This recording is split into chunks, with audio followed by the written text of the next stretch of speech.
ಹೇಗೆ ಬಂತು ನಿಮ್ಮ ಕೈಗೆ? ಸರ್ಕಾರಿ ದೇವಸ್ಥಾನ ಅಲ್ವಾ? ಮುಜರಾಯಿ ಇಲಾಖೆಗೆ ಸಂಬಂಧಪಟ್ಟಂತ ದಾಖಲೆ ಇದೆ ನನ್ನ ಹತ್ರ, ಗೆಜೆಟ್ ನೋಟಿಫಿಕೇಶನ್ ಕಾಪಿ ಇದೆ ನನ್ನ ಹತ್ರ. ಮಂಜುನಾಥ, ಕುಟುಂಬದ ಮಂಜುನಾಥ ಅಂತ ಹೇಳಿ 268 ರೂಪಾಯಿ ತಸ್ತಿಕ್ ಬರ್ತಾ ಇತ್ತು. ಕುಟುಂಬದ ಭೂತ ಅಂತ ಹೇಳಿ 68 ರೂಪಾಯಿ ತಸ್ತಿಕ್ ಬರ್ತಾ ಇತ್ತು ಸರ್ಕಾರದಿಂದ.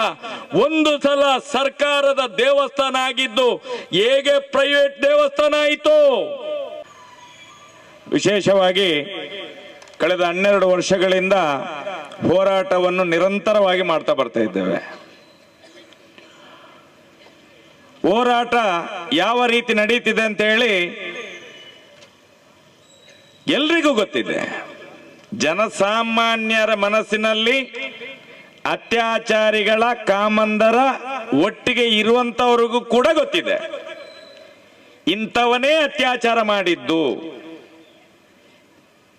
ಇಂಥವನೇ ಕಾಮುಕ, ಇಂಥವನೇ ಅತ್ಯಾಚಾರಿ, ಇಂಥವನೇ ಕಾಮಂದ, ಎಲ್ರಿಗೂ ಗೊತ್ತಿದೆ. ದುಡಿಯದೆ ತಿನ್ನುವಂತ ಪಾಪಿಗಳು ಈ ಅತ್ಯಾಚಾರಿಗಳ ಜೊತೆ ಸೇರ್ಕೊಂಡಿದ್ದಾರೆ.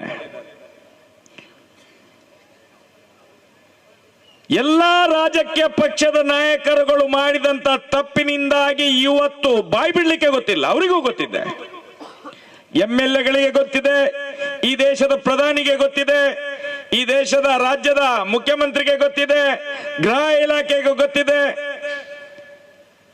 ಎಲ್ರಿಗೂ ಗೊತ್ತಿದೆ. MLAಗಳಿಗೆ ಗೊತ್ತಿದೆ, ಲೋಕಸಭಾ ಸದಸ್ಯರುಗಳಿಗೆ ಗೊತ್ತಿದೆ.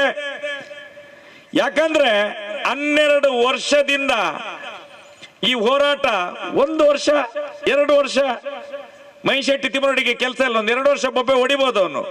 CBIಗೆ ಹೋದ ಮೇಲೆ ಮತ್ತೆ ಮುಗೀತು ಕತೆ. ಎಲ್ಲಾ ಬಣ್ಣ ಮಸಿ ನುಂಗಿತು ಅಂತ ಮಾಡಿ ಅತ್ಯಾಚಾರಿಗಳನ್ನು ಬಚಾವ್ ಮಾಡಬೇಕಂತ ಯೋಚನೆ ಮಾಡಿದಂತ ರಾಜಕೀಯ ಶಕ್ತಿಗಳು ಇವತ್ತು ನತಮಸ್ತಕರಾಗಿದ್ದಾರೆ. 12 ವರ್ಷದ ಮೇಲೆ ಬಂದಂತ ಒಂದು ತೀರ್ಪು ಇಡೀ ಈ ರಾಜ್ಯದ ವ್ಯವಸ್ಥೆಯನ್ನು, ಕಾನೂನಿನ ಅಡಿಯಲ್ಲಿರ್ಬೋದು, ಪೊಲೀಸ್ ಇಲಾಖೆಗಳಿರ್ಬೋದು, ಬೇರೆ ಬೇರೆ ರೀತಿಯ ತನಿಖಾ ಸಂಸ್ಥೆಗಳಿರ್ಬೋದು, ಎಲ್ರಿದ್ದು ತಲೆ ಕೆಳಗೆ ಕಾಲು ಮೇಲೆ ಆಗಿದೆ ಈಗ. ಯಾಕೆ ಹೇಳಿ? ಇದು ಅಣ್ಣಪ್ಪನ ಮಂಜುನಾಥ ಸ್ವಾಮಿಯ ಮಹಿಮೆ. ಇದು ಅಣ್ಣಪ್ಪ ದೇವರ, ಮಂಜುನಾಥ ದೇವರ ಮಹಿಮೆ. ಇದು ಶತಮಾನಗಳಿಂದ ಸಾವಿರ ಹೆಣ್ಣು ಮಕ್ಕಳನ್ನು ಅತ್ಯಾಚಾರ ಮಾಡಿ, ಕೊಲೆ ಮಾಡಿ ಬಿಸಾಡಿದಂತ ಪಾಪಕ್ಕೆ ಸೌಜನ್ಯ ಇವತ್ತು ಸೌಜನ್ಯ ದೇವಿಯಾಗಿ ಕಾಡ್ಲಿಕ್ಕಿದೆ ಮುಂದಿನ ದಿನಗಳಲ್ಲಿ.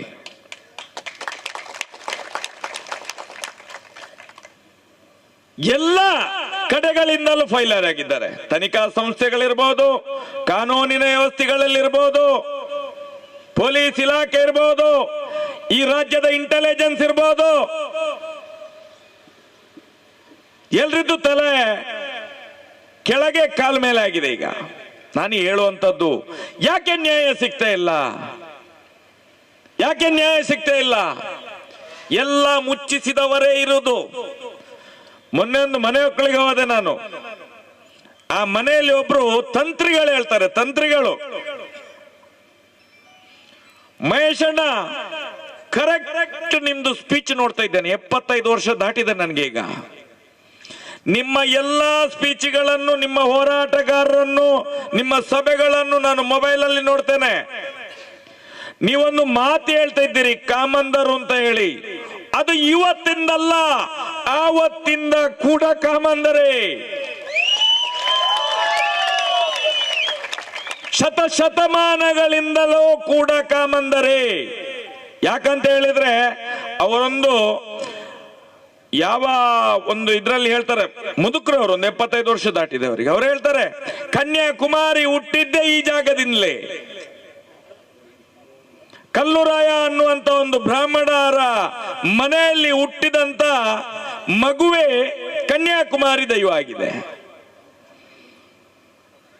ಆ ಕಾಲದಲ್ಲೂ ಕೂಡ ಆ ಕಾಲದಲ್ಲೂ ಕೂಡ ಈ ಹುಡುಗಿಯನ್ನು, ಇದೇ ಕನ್ಯಾಕುಮಾರಿಯನ್ನು ಬಲಾತ್ಕಾರ ಮಾಡಲಿಕ್ಕೆ ಹೋಗಿದ್ದಾರೆ, ಬ್ರಾಹ್ಮಣರ ಮಗಳನ್ನು. ಆ ಮಗು ಅಲ್ಲೇ ಇದ್ದ ಬಾವಿಗೆ ಹಾರ್ತದಂತೆ, ಅಲ್ಲಿಂದಲೇ ಮಾಯಕ್ಕಾಗ್ತದೆ. ಅದು ಕನ್ಯಾಕುಮಾರಿ ಆಗಿದೆ. ಇವತ್ತು ಸೌಜನ್ಯ ಕೂಡ ಅದೇ ಆಗುದು ಮುಂದಿನ ದಿನಗಳಲ್ಲಿ. ಇನ್ನು ಕೆಲವೇ ಸಮಯಗಳಲ್ಲಿ ಅಂತಿಮ ದರ್ಶನ ಆಗ್ತದೆ ಅತ್ಯಾಚಾರಿಗಳ, ಕಾಮುಕರ, ಕಾಮಂದರ. ನಾವು ಹೇಳುವಂಥದ್ದು ಯಾವುದೇ ಜಾತಿ ಅಲ್ಲ ಇಲ್ಲಿ, ಯಾವುದೇ ಮತ ಅಲ್ಲ ಇಲ್ಲಿ, ಯಾವುದೇ ಪಂಥ ಅಲ್ಲ, ಯಾವುದೇ ಪಂಗಡ ಅಲ್ಲ, ಯಾವುದೇ ಪೊಲೀಸ್ ಆಫೀಸರ್ ಅಲ್ಲ, ಯಾವುದೇ ತನಿಖಾ ಇಲಾಖೆಗಳಲ್ಲ, ಯಾವುದೇ ದೇಶದ ಕಾನೂನಿನ ಬಗ್ಗೆ ಮಾತಾಡುವುದಿಲ್ಲ, ಯಾವುದೇ ರಾಜಕೀಯ ವ್ಯಕ್ತಿಗಳ ವಿರೋಧವಾಗಿ ಮಾತಾಡುವುದಿಲ್ಲ. ಯಾರು ಯಾರು ಕಾಮುಕರ, ಅತ್ಯಾಚಾರಿಗಳ, ಕಾಮಂದರ ಜೊತೆ ಸೇರಿದ್ದೀರಾ ನಿಮ್ಗೆಲ್ರಿಗೂ ಶಾಪ. ನಿಮ್ಗೆ ಮರ್ದಾಲದ ಈ ಮಾಲಿಂಗೇಶ್ವರ ದೇವರ ಶಾಪ. ನಾನು ಹೋದಲ್ಲೆಲ್ಲ ಅದನ್ನೇ ಹೇಳುವಂತದ್ದು. ಮರ್ದಾಲ ಮಾಲಿಂಗೇಶ್ವರ ದೇವರ ಶಾಪ ಯಾಕೆ ಹೇಳ್ತಾ ಇದ್ದಂತೆ? ನೀವೆಲ್ಲ ಇಷ್ಟು ಮಂದಿ ಸೇರಿದ್ದೀರಿ, ಎಲ್ಲರೂ ಮಾಲಿಂಗೇಶ್ವರ ದೇವರನ್ನು ನಿಮ್ಮ ಗ್ರಾಮ ಸಾನ್ನಿಧ್ಯದಲ್ಲಿ ನಂಬುವಂತ ಜನಗಳಲ್ಲಿ ಕೂತಿದ್ದೀರಿ. ನಾನು ಎಲ್ಲೋ ತಿರುಪತಿಯ ಎಲ್ಲಿದ್ದೋ ಮಾತೆತ್ತುವುದಿಲ್ಲ ನಾನು. ಈ ಗ್ರಾಮದಲ್ಲಿ ನಿಮ್ಗೆ ನಿಮ್ಮ ಗ್ರಾಮದ ನಂಬಿಕೆ ಇರ್ತದೆ. ಇವತ್ತು ಕಾಮುಕರು, ಅತ್ಯಾಚಾರಿಗಳು ಏನ್ ಮಾಡ್ತಾ ಇದ್ದಾರೆ? ಎಲ್ಲಾ ದೇವಸ್ಥಾನಗಳಿಗೆ 25, 50, 60, 75 ಕೋಟಿ ಡೊನೇಷನ್. ಯಾಕೆ? ಬಾಯಿ ಮುಚ್ಚಿಸ್ಲಿಕ್ಕೆ, ಲಂಚ. ದೇವಸ್ಥಾನದ ಜೀರ್ಣೋದ್ಧಾರದ ನೆಪದಲ್ಲಿ ದೇವಸ್ಥಾನಗಳಿಗೆ ಕೋಟಿ ಹಣ ಸುರಿತಿದ್ದಾರೆ. ಯಾಕೆ? ಯಾರು ಆ ದೇವಸ್ಥಾನದ ಆಡಳಿತ ಮುಕ್ತೇಶ್ವರನ್ನು ಒಬ್ಬನನ್ನು ಹಿಡ್ಕೊಂಡ್ರೆ ಊರಿನ ಜನರನ್ನು ಮಂಗೆ ಮಾಡ್ಲಿಕ್ಕೆ ಆಗ್ತದೆ ಅಂತ ಹೇಳಿ. ಆದ್ರೆ ಮರ್ದಾಳದಲ್ಲಿ ಮಂಗಾದವರು ಯಾರು ಇಲ್ಲ, ಯಾರು ಇಲ್ಲ, ಯಾರು ಇಲ್ಲ. ಯೋಚನೆ ಮಾಡಬೇಕು ಸಮಾಜ. ಒಂದು ಮಗುವಿನ ಅತ್ಯಾಚಾರ ಆಗಿದೆ, ಕೊಲೆಯಾಗಿ 12 ವರ್ಷ ಆಯ್ತು. ಈ ಪ್ರಜಾಪ್ರಭುತ್ವ ರಾಷ್ಟ್ರದಲ್ಲಿ ಫಂಡಮೆಂಟಲ್ ರೈಟ್ ಇದೆ, ಸುಪ್ರೀಂ ಕೋರ್ಟ್ ಘೋಷಣೆ ಮಾಡಿದಂತ. ಇಲ್ಲಿ ನ್ಯಾಯ ಸಿಗುವುದಿಲ್ಲ ಅಂತ ಹೇಳಿದ್ರೆ, ನ್ಯಾಯ ಸಿಗುವುದಿಲ್ಲ ಅಂತ ಹೇಳಿದ್ರೆ ನಾವು ಇವತ್ತು ಒಂದೊಂದೇ ದಾಖಲೆಗಳನ್ನು ಬಿಡ್ತಾ ಇದ್ದೇವಲ್ಲ. ಇವತ್ತು ಈ ದೇಶದ ಕಾನೂನು ಯೋಚನೆ ಮಾಡಬಹುದಲ್ಲ.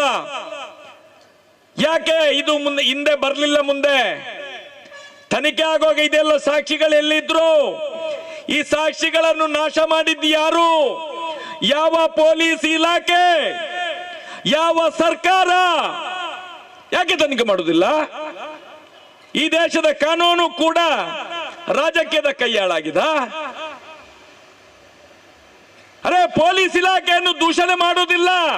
ಇವತ್ತು ಒಬ್ಬ ಪೊಲೀಸ್ ಇಲಾಖೆಗೆ ಅಧಿಕಾರಿಯಾಗಿ ಬರಬೇಕಾದ್ರೆ ರಾಜಕೀಯ ವ್ಯಕ್ತಿಗಳ ಜೋಬಿಗೆ ಕೋಟಿ ದುಡ್ಡು ಸುರಿಬೇಕಾಗ್ತದೆ. ಆಗ ಇಂಥ ಅತ್ಯಾಚಾರಿಗಳ ಕೈಯಿಂದ ಕೋಟಿ ತೆಗೊಂಡು ಈ ರಾಜಕೀಯದವರ ಮುಖಕ್ಕೆ ಬಿಸಾಡ್ತಾರೆ. ನಾನು ಅವರ ತಪ್ಪನ್ನು ಹೇಳೋದಲ್ಲ. ಇವತ್ತು ಭ್ರಷ್ಟಾಚಾರತೆ ಎಲ್ಲಿ ತನಕ ಅಂತ ಹೇಳಿದ್ರೆ, ಸ್ವಂತ ಮನೆ ಮಗಳನ್ನು ಅತ್ಯಾಚಾರ ಮಾಡಿದ್ರು ಕೂಡ ದುಡ್ಡು ಕೊಟ್ಟರೆ ಬಿಟ್ಟು ಬಿಡುವಂತ ಪರಿಸ್ಥಿತಿ. ಇದು ಈ ದೇಶದ ಪ್ರಜಾಪ್ರಭುತ್ವ. ನಾವು ಹೇಳ್ತೇವೆ, ಭಾರತ ಮಾತೆ, ತಾಯಿ, ಅಮ್ಮ, ಅಜ್ಜಿ ಏನ್ ಹೇಳ್ತೇವೆ? ಮಾತೆಯರನ್ನು ಪ್ರಕೃತಿ ಅಂತ ಕರಿತೇವೆ. ಯಾವ ಪ್ರಕೃತಿ ಬಂಧುಗಳಿದು? ಯಾವ ಪ್ರಕೃತಿ? ಪ್ರಕೃತಿ ಚಿಕಿತ್ಸಾಲಯದ ಒಳಗಡೆ ಅತ್ಯಾಚಾರ ಮಾಡಿ ಬಿಸಾಡಿ ಪ್ರಕೃತಿಯ ಇದು? ತೋರಿಸಿದೇವಲ್ಲ ಮೊನ್ನೆ ವಿಡಿಯೋಗಳನ್ನು, ಎಲ್ಲೆಲ್ಲಿ ಅತ್ಯಾಚಾರ. ಈ ರಾಜ್ಯ ಸರ್ಕಾರಕ್ಕೆ ಪದೇ ನಾವು ಆಹ್ವಾನ ಕೊಡುವಂತದ್ದು, ಈ ತನಿಖೆ, ಈ ಒಂದು ಪ್ರಕರಣವನ್ನು ಮರು ತನಿಖೆ ಮಾಡಿಸಿ ನ್ಯಾಯಾಂಗದ ಸುಪರ್ತಿಯಲ್ಲಿ ರಿಟೈರ್ಡ್ ಜಡ್ಜ್ಗಳನ್ನು ನೇಮಕ ಮಾಡಿ ಇದಕ್ಕೆ ಆರೋಪಿಗಳು, ಪ್ರಭಾವಿತರು, ಪ್ರಭಾವಿತರು. ಬಚಾವ್ ಮಾಡ್ಲಿಕ್ಕೆ ಹೋಗ್ಬೇಡಿ. ನಿಮ್ಮ ಮನೆಗೂ ಕೂಡ ಅಣ್ಣಪ್ಪನ ಮಂಜುನಾಥ ದೇವರ ಶಾಪ, ಮರ್ದಾಲ ಮಹಾಲಿಂಗೇಶ್ವರ ದೇವರ ಶಾಪ ಕೂಡ ತರ್ತದೆ ನಿಮ್ಮ ಮನೆಗಳಿಗೂ. ಯಾರು ಬಚಾವ್ ಮಾಡ್ತೀರ ಅವ್ರಿಗೆಲ್ರಿಗೂ? ನಾನು ಹೇಳುವಂತದ್ದು, ನಾವು ಯಾವುದೇ ಜಾತಿಯ ಆಧಾರದಲ್ಲಿ ಈ ಪ್ರತಿಭಟನೆಯನ್ನು ಮಾಡ್ತಾ ಇಲ್ಲ, ಯಾರು ಮಾಡ್ತಾ ಇಲ್ಲ. ಇಲ್ಲಿ ಬಂಟ ಇದ್ದೇನೆ, ಅಲ್ಲಿ ಗೌಡ್ರು ಇದ್ದಾರೆ, ಮೀನ್ ಹಿಡಿಯೋರು ಇದ್ದಾರೆ, ಗಾಣಿಗರು ಇದ್ದಾರೆ, ಎಲ್ಲ ಜಾತಿಯರನ್ನು, ಮುಸಲ್ಮಾನರಿದ್ದಾರೆ, ಕ್ರೈಸ್ತರಿದ್ದಾರೆ. ನಮ್ಗೆ ಇವತ್ತು ಒಂದೇ ಬೇಕಾಗಿರುವಂತದ್ದು, ಇಂಥ ಅತ್ಯಾಚಾರಿ ಪ್ರಕರಣಗಳಲ್ಲಿ ಹೆಣ್ಣು ಮಕ್ಕಳಿಗೆ ಅತ್ಯಾಚಾರ ಆಗಬಾರ್ದು. ನಮ್ದು ಒಂದೇ ಉದ್ದೇಶ ಇರುವಂತದ್ದು, ಯಾವುದೇ ಧರ್ಮದ, ಯಾವುದೇ ಮತದ, ನಾಳೆ ಯಾವುದೇ ಜೈನ ಸಮುದಾಯದ ಒಂದು ಹೆಣ್ಣು ಮಗಳನ್ನು ಅತ್ಯಾಚಾರ ಮಾಡಿದ್ರು ಕೂಡ ಹೋರಾಟಕ್ಕೆ ಇಳಿಯೋರು ನಾವು. ಏನೋ ಇವಾಗ ಮಟ್ಟಣ್ಣ ಇರೋ ನಮ್ಮ ತಮ್ಮಣ್ಣನವರು ಹೇಳಿದ್ರು, ಎಲ್ಲೋ ವಿಜಯನಗರದಲ್ಲಿ ಶ್ವೇತಧಾರಿಗಳು ಅಲ್ಲೋ ತಮ್ಮಣ್ಣ, ಶ್ವೇತಧಾರಿಗಳು ಸೌಜನ್ಯಳ ಹೋರಾಟದ ವಿರುದ್ಧ. ಆ ಪಾಪಿಗಳಿಗೆ ಗೊತ್ತಿಲ್ಲ ಜೈನ ಧರ್ಮ ಅಂದ್ರೆ ಏನು ಅಂತ ಹೇಳಿ. ಆ ಮಗುವಿನ ಪಾಠ ನೋಡ್ಬೇಕು. ಈ ಅತ್ಯಾಚಾರಿಗಳಿಗೆ ನಿತ್ಯ ಹೆಂಡ ಬೇಕು, ಹೆಣ್ಣು ಬೇಕು, ಗಾಂಜಾ ಬೇಕು. ಇಲ್ಲಿರುವಂತವರಿಗೆ, ಧರ್ಮಸ್ಥಳದಲ್ಲಿರುವಂತ ಅತ್ಯಾಚಾರಿಗಳಿಗೆ ಇವರ ಪರವಾಗಿ ಬ್ಯಾಟಿಂಗ್ ಮಾಡುವವರು ಶ್ವೇತಧಾರಿಗಳು. ನಾವು ಕೂಡ ಶ್ವೇತಧಾರಿಗಳು ಬಂಧುಗಳೇ, ನಾವು ಕೂಡ ಶ್ವೇತಧಾರಿಗಳೇ. ಏನು ಶ್ವೇತಧಾರಿ ಅಂತ ಮೈ ಮೇಲೆ ಹಾಕೊಂಡ್ರೆ ಆಗ್ಲಿಲ್ಲ, ಒಳಗಡೆ ಸೇರಿಸಿ ಶ್ವೇತವನ್ನು, ಇದು ಒಳಗಡೆ ತುಂಬಿಸಬೇಕು ಶ್ವೇತವನ್ನು. ಕೇಸರಿಯನ್ನು ಮೈ ಮೇಲೆ ಹಾಕೊಂಡು ಬಾರಲ್ಲಿ ಹೋಗಿ ಕೂತ್ಕೊಂಡು ಮಾತಾಡೋದಲ್ಲ, ಕೇಸರಿಯನ್ನು ಇದರ ಒಳಗಡೆ ತುಂಬಿಸಿ. ಪಾಪಿಗಳೇ, ಕೆಲವು ಸ್ವಾಮಿಗಳು ಮಾಡುವಂತ ಅನರ್ಥಗಳು, ಒಂದು ಹೆಣ್ಣು ತಾಯಿಯಂದಿರಿಗೆ ಸೂಳೆ ಅಂತ ಹೇಳುವಾಗ ಅದೇ ವೇದಿಕೆಯಲ್ಲಿ ನತಮಸ್ತರಾಗಿ ಕೂತಂತವರ ಕೈಯಿಂದ ಪ್ರಸಾದ ತಗೊಳ್ಬೇಕು. ನಾಚಿಕೆಗೆಟ್ಟಂತ ಹಿಂದೂ ಸಮಾಜ ಇದು. ರಾಜಕೀಯಕ್ಕೋಸ್ಕರ ಸಮಾಜವನ್ನು ಉಪಯೋಗ ಮಾಡ್ತೀರಿ, ಧರ್ಮವನ್ನು ತೋರಿಸಿದ್ದೀರ ನೀವು. ನಾವು ಹೇಳುವಂತದ್ದು ಇವತ್ತು ಪ್ರಜಾಪ್ರಭುತ್ವ ವೇದಿಕೆ ಇರಬಹುದು, ರಾಷ್ಟ್ರೀಯ ಹಿಂದೂ ಜಾಗರಣ ವೇದಿಕೆ ಇರಬಹುದು, ಸೌಜನ್ಯನ ಪರವಾಗಿ ಹೋರಾಟ ಮಾಡುವಂತ ಎಲ್ಲರ ಹೋರಾಟಗಾರರ ನಿಲುವು ಒಂದೇ. ಯಾರು ನ್ಯಾಯ ತಂದು ಕೊಡ್ತೀರಿ ನಮ್ಗೆ? ಯಾವ ಸರ್ಕಾರ ನ್ಯಾಯ ತಂದು ಕೊಡ್ತೀರಿ? ನಾವು ನಿಮ್ಮ ಪರವಾಗಿ ನಿಲ್ತೇವೆ. ನಾವು ಜನಸಾಮಾನ್ಯರು, ರಾಜಕೀಯ ವ್ಯಕ್ತಿಗಳ ಕೈಗೊಂಬೆಗಳಲ್ಲ. ಸ್ಪಷ್ಟ ಮಾಡ್ತಿದ್ದೇವೆ ನಾವು ಇವತ್ತು, ಸ್ಪಷ್ಟ ಮಾಡ್ತಿದ್ದೇವೆ. ಯಾವ ಸರ್ಕಾರಗಳು ಇಲ್ಲಿ ತನಕ ಶತಮಾನಗಳಿಂದ ಈ ಪಾಪಿಗಳನ್ನು ರಕ್ಷಣೆ ಮಾಡ್ಕೊಂಡು ಬಂದಿದ್ದೀರಾ? ಧರ್ಮಸ್ಥಳದ ಮುಂದಕ್ಕೆ ನಡೆಯುವುದಿಲ್ಲ ಇದು. ಈ ರಾಜ್ಯದ, ಈ ರಾಷ್ಟ್ರದ, ಈ ಜಿಲ್ಲೆಯ ಜನಗಳಿಗೆ ಇಂಚಿಂಚು ಎಲ್ಲ ಸತ್ಯಗಳು ಇವತ್ತು ಮನವರಿಕೆ ಆಗ್ತಾ ಇದೆ. ಮಾಡ್ತಿದ್ದೇವೆ ನಾವು ಹೇಳುವಂತದ್ದು, ಪೊಲೀಸ್ನವರು ಮಾಡಿದಂತ ತಪ್ಪಿಗೆ ಆಗಿನ ಪೊಲೀಸ್ನವರು, ಆಗಿನ SP ಅಭಿಷೇಕ್ ಗೋಯಲ್ ಇರ್ಬೋದು, ಆಗಿನ ಸರ್ಕಲ್ ಇನ್ಸ್ಪೆಕ್ಟರ್ ಭಾಸ್ಕರ್ ರೈ ಇರ್ಬೋದು, ಆಗಿನ ತನಿಖಾಧಿಕಾರಿ ಯೋಗೀಶ ಇರ್ಬೋದು, ಡಾಕ್ಟರ್ ಆದಮ್ ಇರ್ಬೋದು, ರಶ್ಮಿ ಇರ್ಬೋದು. ಅರೆ, ಈ ಪಾಪಿಗಳನ್ನು ಕೊಂಡೋಗಿ ಜೈಲಿಗೆ ಹಾಕ್ಲಿಕ್ಕೆ ಕೋರ್ಟ್ ಸೂಚನೆ ನೀಡಿದಲ್ಲ, ಈ CBI ಎಲ್ಲಿ ಸತ್ತೋಗಿದ್ಯಾ? 5 ತಿಂಗಳ ಮೇಲೆ ಮೇಲ್ಮನವಿ ಸಲ್ಲಿಸ್ತದೆ ಇದೇ CBI. ಅರೆ ನಪುಂಸಕರು ನೀವು.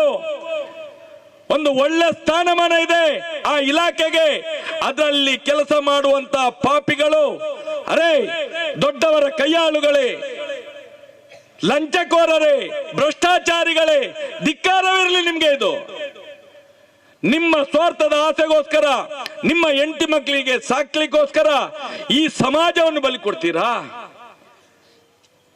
ಈ ಮಗುವಿಗೆ ನ್ಯಾಯ ಕೊಡಿಸುವುದಿಲ್ವ ನೀವು? ಅರೆ ಒಂದು ಮಗುವಲ್ಲ, ಇಂಥ ಸಾವಿರ ಮಕ್ಕಳನ್ನ ಅಲ್ಲಿ ಅತ್ಯಾಚಾರ ಮಾಡಿ ಕೊಂದಿದ್ದಾರೆ. ನನ್ಗೆ ಬಂದ ಮಾಹಿತಿ ಪ್ರಕಾರ ಸೌಜನ್ಯಳಿಗೂ ಕೂಡ ಮತ್ತು ಬರುವಂತ ಜ್ಯೂಸನ್ನು ಕೊಟ್ಟೆ ಅವಳನ್ನು ಅಲ್ಲಿಂದ ಅಪಹಾರ ಮಾಡಿದ್ದು. ಇವತ್ತು ಕೂಡ ಕಳೆದ 12 ವರ್ಷದ ಹಿಂದೆ ಪದ್ಮಲತಲ ತಂದೆ ಮಾತಾಡಿದ ವಿಡಿಯೋ ನೋಡಿದೆ. ಆ ಮುದುಕ ತಂದೆ ಅನಾರೋಗ್ಯಸ್ಥರವರು, ಅವರು ಕೂಡ ಹೇಳ್ತಾ ಇದ್ದಾರೆ, ನನ್ನ ಮಗಳನ್ನು ಕೊಂಡೋಗುವಾಗ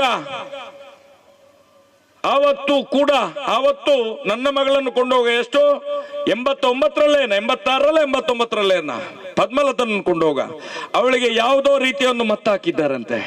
ಆ ತಂದೆ ಹೇಳುವಂತದ್ದು ನಾನು ಹೇಳುವಂತದ್ದಲ್ಲ, ಪದ್ಮಲತನ ತಂದೆ ಹೇಳುವಂತದ್ದು. ಆ ಹೊತ್ತಿನಲ್ಲಿ ಹರಳೆ ಡಾಕ್ಟ್ರು ಅವರ ಹೆಂಡತಿಯನ್ನು ಯಾವ ರೀತಿ ಕೊಲೆ ಮಾಡಿದ್ದಾರೆ ಅಂತೇಳಿ ಅದನ್ನೆಲ್ಲ ನೋಡಿದ್ರೆ, ಅರೆ ನಾನು ಹೇಳೋದು ಇಂಟೆಲಿಜೆನ್ಸ್, ಈ ಇಂಟೆಲಿಜೆನ್ಸ್ ಎಲ್ಲಿ ಸತ್ತಿದೆ ಸ್ವಾಮಿ? ಎಲ್ಲಿ ಸತ್ತಿದೆ? ಇಡೀ ಇಂಟೆಲಿಜೆನ್ಸ್ ಖರೀದಿಯಾಗಿದೆ, ರಾಜ್ಯದ ಇಂಟೆಲಿಜೆನ್ಸ್ ಖರೀದಿಯಾಗಿದೆ ಆವತ್ತಿಂದ. ಯಾಕೆ ಮಾಹಿತಿ ಸಿಗುದಿಲ್ಲ ನಮ್ಗೆ? ಎಲ್ಲಿಂದ ಬರ್ತದೆ ಮಾಹಿತಿ? ಎಲ್ಲಿಂದ ಬರ್ತದೆ ಮಾಹಿತಿ? ನಾನು ಹೇಳುವುದು, ಆವಾಗ ಇದ್ದಂತ ಸರ್ಕಾರ ಬಿಜೆಪಿ ಸರ್ಕಾರ ಇದ್ದದ್ದು. ನಮ್ಮನ್ನು ತೇಜೋವಧೆ ಮಾಡ್ತೀರಿ, ಸ್ವಾಮೀಜಿಗಳನ್ನು ವೇದಿಕೆ ಮೇಲೆ ಬಿಟ್ಟು ನಮ್ಮ ಹೋರಾಟವನ್ನು ತೇಜೋವಧೆ ಮಾಡ್ಲಿಕ್ಕೆ ನಿಮ್ಮ ರಾಜ್ಯಕ್ಕೆ ಶಕ್ತಿಯನ್ನು ಬಳಕೆ ಮಾಡ್ತೀರಾ? ನಿಮ್ಗೆ ಅಣ್ಣಪ್ಪನ ಶಾಪ, ನಿಮ್ಗೆ ಮಂಜುನಾಥ ದೇವರ ಶಾಪ, ನಿಮ್ಗೆ ಮರ್ದಲ ಮಾಲಿಂಗೇಶ್ವರ ದೇವರ ಶಾಪ. ನಿಮ್ಮ ರಕ್ತದಲ್ಲಿ ವಿಷ ಆಗ್ಬೇಕು. ಯಾರ್ಯಾರು ಸೌಜನ್ಯಳ ಅತ್ಯಾಚಾರದ ಒಳಗೆ ನಿಲ್ತಾರ, ಇಡೀ ದಕ್ಷಿಣ ಕನ್ನಡ ತುಳುನಾಡಿನ ಎಲ್ಲ ದೈವ ದೇವರ ಶಾಪ ನಿಮ್ಗೆ. ಎಲ್ಲಿ ಹೋಗ್ಬೇಕು ನಾವು? ಈ ದೇಶದಲ್ಲಿ ಕಾನೂನಿಗೆ ಮನ್ನಣೆ ಇಲ್ಲ. ಅಧಿಕಾರಿಗಳು ಬಕೆಟ್ಗಳು, ರಾಜಕೀಯ ವ್ಯಕ್ತಿಗಳು ಅತ್ಯಾಚಾರಿಗಳ ಕಾಲ ಬುಡದಲ್ಲಿ ಮಸ್ತಕರಾಗಿ ಸಾಯ್ತಾ ಇದ್ದಾರೆ. ಯಾರತ್ರ ನ್ಯಾಯ ಕೇಳಬೇಕು ಬಂಧುಗಳೇ? ನಾವು ಯಾರತ್ರ ನ್ಯಾಯ ಕೇಳಬೇಕು? ಯಾರತ್ರ ನ್ಯಾಯ ಕೇಳಬೇಕು? ಹೇಳ್ತಾರಲ್ಲ, ಹೇಳಿದ್ರೆ ಈಗ ಅಕ್ಕ ಹೇಳಿದ್ರು, ತಮ್ಮಣ್ಣ ಹೇಳಿದ್ರು, ಒಂದೊಂದೇ ಮುಗೀತಾ ಬರ್ತಾ ಇದೆ. ಇನ್ನು ಸ್ವಲ್ಪ ದಿವಸ ಇರೋದು, ಬರೇ ಇನ್ನು ಸ್ವಲ್ಪ ದಿವಸ ಇರೋದು. ಖಂಡಿತವಾಗ್ಲೂ ಮುಂದಿನ ದಿನಗಳಲ್ಲಿ ಇಷ್ಟೊಂದು ಹೃದಯಗಳು ಒಟ್ಟಿಗೆ ಸೇರಿ ಮಾಡುವಂತ ಹೋರಾಟಕ್ಕೆ ಜಯ ನಿಶ್ಚಯವೇ. ಆ ದಿನವನ್ನು ನಾವು ಕಾಯ್ತಾ ಇದ್ದೇವೆ. ಸೌಜನ್ಯಳ ಮನೆಯಲ್ಲಿಯೂ ಕೂಡ ಒಂದು ದೇವಸ್ಥಾನವನ್ನು ಇದೀಗಲೇ ಮೂರ್ತಿ ಪ್ರತಿಷ್ಠಾಪನೆಯನ್ನು ಮಾಡಿದ್ದೇವೆ ನೆಲದ ಮೇಲೆ. ಅಲ್ಲಿ ಕೂಡ ಬರುವಂತ 1.5-2 ತಿಂಗಳ ಒಳಗಾಡಿ ದೇವಸ್ಥಾನವನ್ನು ಪ್ರತಿಷ್ಠೆ ಮಾಡಿಯೇ ಮಾಡ್ತೇವೆ ನಾವು ದೇವಸ್ಥಾನವನ್ನು. ಆ ಅವತ್ತಿನ ದಿನಕ್ಕೆ ಇಡೀ ವಿಶ್ವಕ್ಕೆ ಒಂದು ಒಳ್ಳೆಯ ಸುದ್ದಿಯನ್ನು ಆ ಸೌಜನ್ಯ ತಂದು ಕೊಡ್ತಾಳೆ ಅನ್ನುವಂತ ಒಂದು ನಂಬಿಕೆ ಕೂಡ ನಮ್ಗೆ ಇದೆ. ಆ ನಂಬಿಕೆ ಕೂಡ ಇದೆ. ಏನು ತ್ರೇತಾಯುಗದ ಸೀತಾಮಾತೆ, ದ್ವಾಪರದ ದ್ರೌಪದಿ ಇರಬಹುದು, ಕಲಿಯುಗದ ಸೌಜನ್ಯ ಅಂತ ಹೇಳಿ ಕಳೆದ 12 ವರ್ಷಗಳ ಹಿಂದೆ ಹೇಳಿದ್ದೇನೆ ನಾನು. ಇವತ್ತು ಕೂಡ ಅದನ್ನೇ ಪ್ರತಿಪಾದನೆ ಮಾಡ್ತೇನೆ. ಧರ್ಮದ ಉಳಿವು ಸೌಜನ್ಯನಿಂದಾಗಿ. ಏನು ಧರ್ಮಸ್ಥಳದಲ್ಲಿ ಅಧರ್ಮ ತಾಂಡವಾಡ್ತಿದ್ದ, ಅಲ್ಲಿ ಅಧರ್ಮ ನಾಶ ಆಗಿ ಧರ್ಮ ಸ್ಥಾಪನೆ ಆಗೇ ಆಗ್ತದೆ. ಅದು ಸೌಜನ್ಯದಿಂದಲೇ, ಅವಳ ಒಂದು ಅತ್ಯಾಚಾರದ ಒಂದು ಕಾರಣದಿಂದಲೇ ಅಲ್ಲಿ ಧರ್ಮ ಸ್ಥಾಪನೆ ಆಗುವಂಥದ್ದು. ನಾನು ಹೇಳ್ತೇನೆ, ಇವತ್ತು ಜಾತಿ ಹಾಗೇ ಆಗ್ತದೆ. ಅದು ಸೌಜನ್ಯದಿಂದಲೇ, ಅವಳ ಒಂದು ಅತ್ಯಾಚಾರದ ಒಂದು ಕಾರಣದಿಂದಲೇ ಅಲ್ಲಿ ಧರ್ಮ ಸ್ಥಾಪನೆ ಆಗುವಂಥದ್ದು. ನಾನು ಹೇಳ್ತೇನೆ, ಇವತ್ತು ಜಾತಿ ಹೊಡಿತಾರೆ. ಅರೇ ಜೈನರು, ನೀವು ಹಿಂದೂಗಳಲ್ಲ, ನಿಮ್ದು ಮತ, ನೀವು ಜೈನ ಮತ. ನಾನು ಹೇಳಲಿಲ್ಲ ಅದನ್ನು ಧರ್ಮ ಅಂತ ಹೇಳಿ. ಹೇಗೆ ಹೇಳ್ತೀರಿ ನೀವು? ಮುಸ್ಲಿಂ ಮತ, ಕ್ರೈಸ್ತ ಮತ, ಜೈನ ಧರ್ಮ ಹೇಗೆ ಆಗ್ತದೆ? ಅದು ಕೂಡ ಮತವೇ. ನಾನು ಪ್ರತಿಪಾದನೆ ಮಾಡ್ತೇನೆ. ಯಾಕಂತ ಹೇಳಿದ್ರೆ ಹಿಂದೂ ದೇವಸ್ಥಾನ ಯಾಕೆ ಧರ್ಮಸ್ಥಳದಲ್ಲಿ ಚಂದ್ರನಾಥ ಇರುವುದ ಮಂಜುನಾಥ ಇರುವುದ? ಹಿಂದೂ ದೇವರಿರುವುದಲ್ಲಿ, ಶಿವ ಇರುವುದಲ್ಲಿ. ಹೇಗೆ ನಿಮ್ಮ ಕೈಗೆ ಬಂತದು? ಹೇಗೆ ಬಂತು ನಿಮ್ಮ ಕೈಗೆ? ಸರ್ಕಾರಿ ದೇವಸ್ಥಾನ ಅಲ್ವಾ? ಮುಜರಾಯಿ ಇಲಾಖೆಗೆ ಸಂಬಂಧಪಟ್ಟಂತ ದಾಖಲೆ ಇದೆ ನನ್ನ ಹತ್ರ, ಗೆಜೆಟ್ ನೋಟಿಫಿಕೇಶನ್ ಕಾಪಿ ಇದೆ ನನ್ನ ಹತ್ರ. ಮಂಜುನಾಥ, ಕುಟುಂಬದ ಮಂಜುನಾಥ ಅಂತ ಹೇಳಿ 268 ರೂಪಾಯಿ ತಸ್ತಿಕ್ ಬರ್ತಾ ಇತ್ತು. ಕುಟುಂಬದ ಭೂತ ಅಂತ ಹೇಳಿ 68 ರೂಪಾಯಿ ತಸ್ತಿಕ್ ಬರ್ತಾ ಇತ್ತು ಸರ್ಕಾರದಿಂದ. ಒಂದು ಸಲ ಸರ್ಕಾರದ ದೇವಸ್ಥಾನ ಆಗಿದ್ದು ಹೇಗೆ ಪ್ರೈವೇಟ್ ದೇವಸ್ಥಾನ ಆಯಿತು? ಹೇಗೆ ಆಯ್ತು? ಅದು ಒಂದು ಜೈನರ ಕೈಗೆ ಯಾಕೆ ಬಂತದು? ನೀವು ಹಿಂದೂಗಳು ಅಂತ ಹೇಳಿ ಧರ್ಮ ಸಂರಕ್ಷಣಾ ವೇದಿಕೆ ಅಂತ ಹೇಳಿ ಹಿಂದೂ ಸಮಾಜನ ಒಡಿಲಿಕ್ಕೆ ಹೊರಟಿದ್ರ? ಖಂಡಿತ ಸಾಧ್ಯ ಇಲ್ಲ, ಖಂಡಿತ ಸಾಧ್ಯ ಇಲ್ಲ. ನಿಮ್ಮ ವಿರುದ್ಧವೂ ಕೂಡ ನಮ್ಮ ಹೋರಾಟ ಖಂಡಿತವಾಗ್ಲೂ ಇದೆ. ನೀವು ಜೈನ ಹಿಂದೂ ಬೇರೆ ಬೇರೆ ಅಂತ ಹೇಳಿ ಇಷ್ಟ ತನಕ ಹೇಳಿ ಅಧಿಕಾರವನ್ನು ಪಡ್ಕೊಂಡು ಇವತ್ತು ನೀವುಗಳು ಮಾಡಿದ ತಪ್ಪಿಗೆ ಜೈನರು ನಾವೆಲ್ಲ ಒಂದು ಅಂತ ಹೇಳಿ ದೇವಸ್ಥಾನವನ್ನು ಒಳಗೆ ಹಾಕಿ ಕೋಟಿ ಕೋಟಿ ತಿಂಗಳಿಗೆ 500-600 ಕೋಟಿ ಸಂಪಾದನೆ ಮಾಡಿ ಅದೇ ದುಡ್ಡಿನಿಂದ ಈ ಅತ್ಯಾಚಾರ, ಕೊಲೆ, ಸುಲಿಗೆ, ವಂಚನ, ಭೂ ಹಗರಣ ಏನ್ ಮಾಡ್ತಾ ಇದ್ರಿ ನೀವು? ನಾವು ಕೇಳಿದ್ರೆ ಕಂಟೆಂಪ್ಟ್ ಆಗ್ತದೆ. ಅರೆ ಮಾಡಿ, ಈ ದೇಶದಲ್ಲಿ ನಮಗೋಸ್ಕರ ಮಾತ್ರ ಕಾನೂನು, ಅತ್ಯಾಚಾರ ಮಾಡಿದವರಿಗೆ ಕಾನೂನು ಇಲ್ವೋ? ಹಾಗಾದ್ರೆ